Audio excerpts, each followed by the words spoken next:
caught some bluegills today, not very many.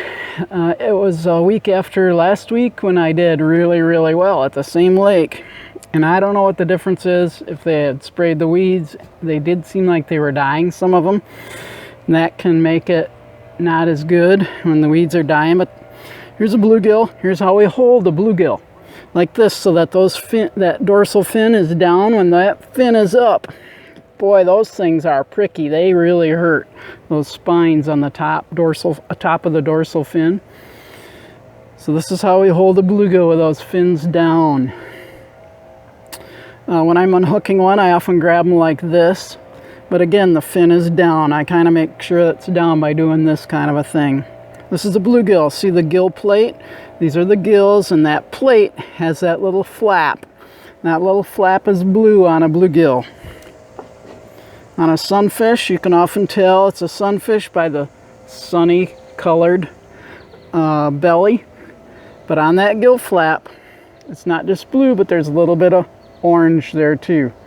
So even if this fish looked a lot like a bluegill, if it had that little bit of orange on the gill flap, it would be a sunfish.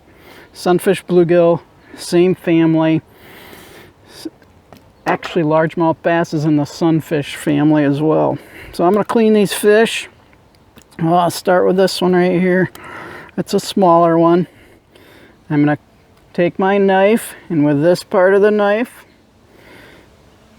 I'm going to cut back just behind the gill cover, down to the spine. Turn my knife toward the tail.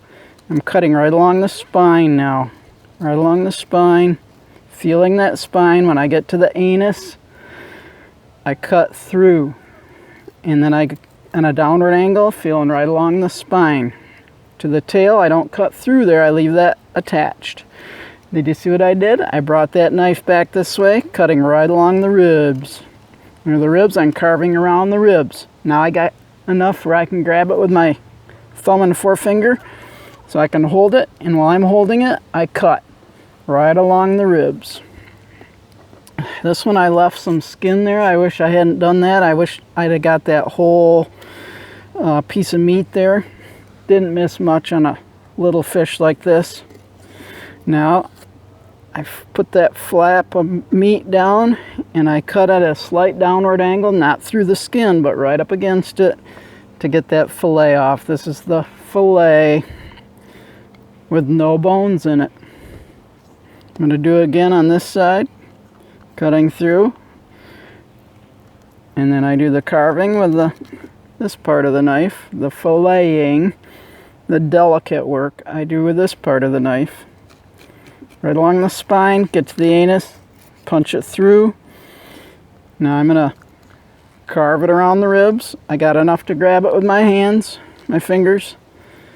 And I'm going right along the ribs now, down to almost the belly. This one I made a nice fillet. Okay, I'll fillet the sunfish now. Same way, right behind the gill covers. I always cut this way toward the head a little bit for that first cut. Punch it through, keep it attached at the tail, carving a little bit, lift it up, carve around those ribs a couple times. Now, cut right along the ribs, nice fillet. And we're going to cut it off the skin, just like that. Nothing to it. Flip it over, do it again. I'll do this nice big bluegill. That's a dandy bluegill right there.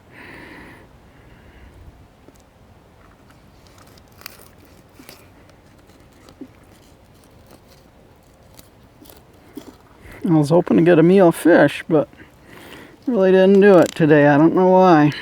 Like I said earlier, and with our son eating with us, we really need a limit of 25 for the three of us, especially if they're smaller bluegills. We've got to have that full limit in order to have a full meal. Well, just have to have something else with them, or I can put these in a container like this once I get them cleaned up, and then put water in there, put them in the freezer that way. Then they freeze right on that block of ice. That keeps them totally fresh. Look at the eggs coming out of this one. Or one of them I cleaned full of eggs. I saw fish spawning today on beds, which is a little bit unusual because it's the 6th of July today. All that yellow-orange you see is fish eggs. Now this one had a little bit of a right there. There's a couple of rib bones there. I'm going to cut those out.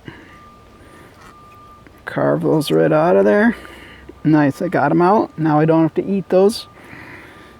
And I got a little low there. I might cut a little bit of that belly meat off. That's a dandy fillet. We did both sides, so we're ready to do the next one. I'll do these more quickly. This one feels like it's full of spawn too. Spawn is the eggs. The meat is starting to get a little bit soft. I put them on ice right away in my cooler. I put them on ice so that it cools them right away. And then they die because of that. So I don't keep them in a fish basket or a live well or anything to keep them alive. But I figure if I got them on ice, I'm okay. I didn't plan to stay very long today. I thought I'd have my limit in an hour or two, and I didn't. So I actually had to stay a little longer than I even wanted to. I got a lot of work to do yet today that I need to do, some beehive work and stuff, so I should have quit a little bit earlier than I did, but I was trying to catch a bass.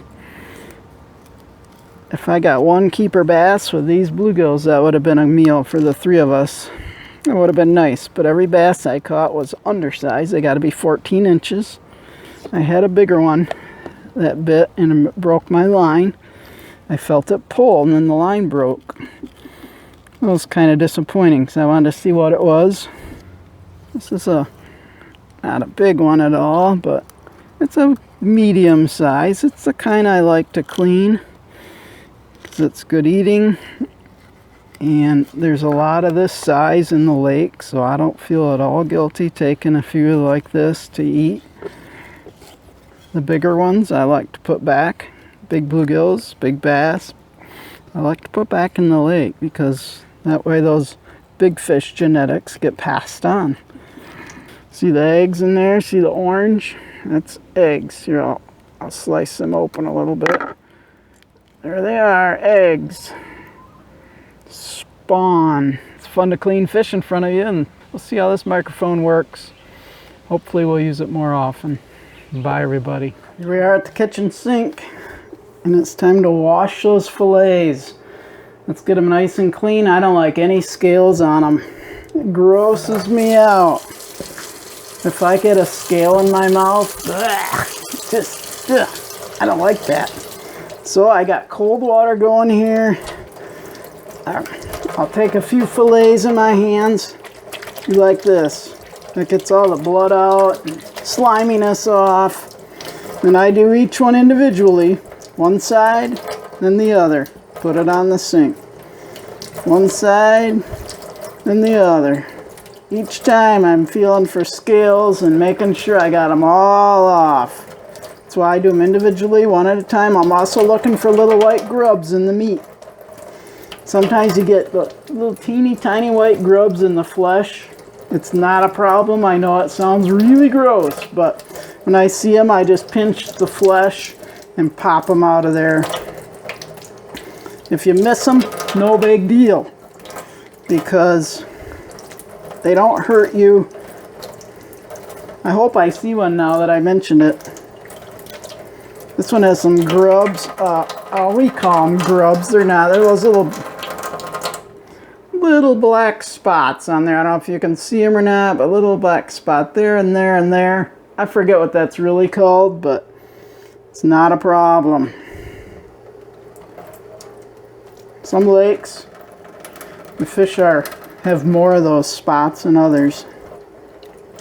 Every fillet gets nice and clean. I set it on the sink to dry up a little bit. If we're going to eat them fresh, I'll let those dry for maybe 15 minutes or so, and then put them in a container, put them in the fridge. If I am going to freeze them, then I don't need to let them dry.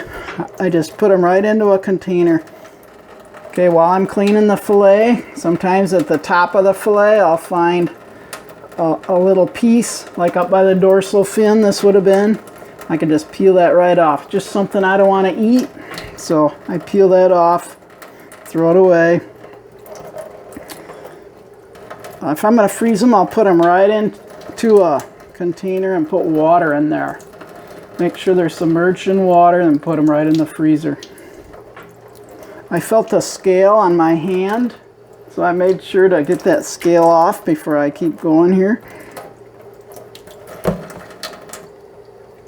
Scales stick to your skin like suction cups sometimes. You'll find a scale stuck to your skin hours or even a day later sometimes after cleaning fish. If there's something on them that I don't want to eat, I get it off. And clean both sides. A little bit of blood here. I'll just run my finger on that with the water going on it. No more blood there. I'm not seeing any grubs. I sure hoped I'd see one since I brought it up. Nope, 2 more fillets. We're done.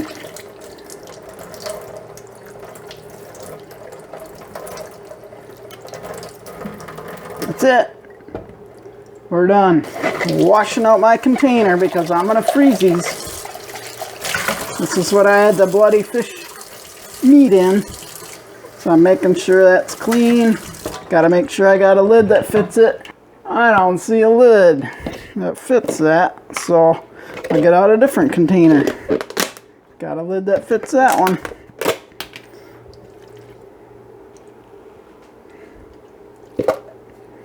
In they go. Water on top. They're submerged in water. Now I can freeze them. Now I might let that get hardened, frozen hard, and then check it tomorrow. If it needs a little bit more water on top, I can put a little bit more water on top, just to make sure those fish are totally submerged in ice. And they'll be fresh for months and months, no problem. But these guys aren't going to last very long. We'll eat them before long. I'll catch a few more sometime when I go soon and add them to this meal, and we'll have a nice meal. So thanks for watching, everybody.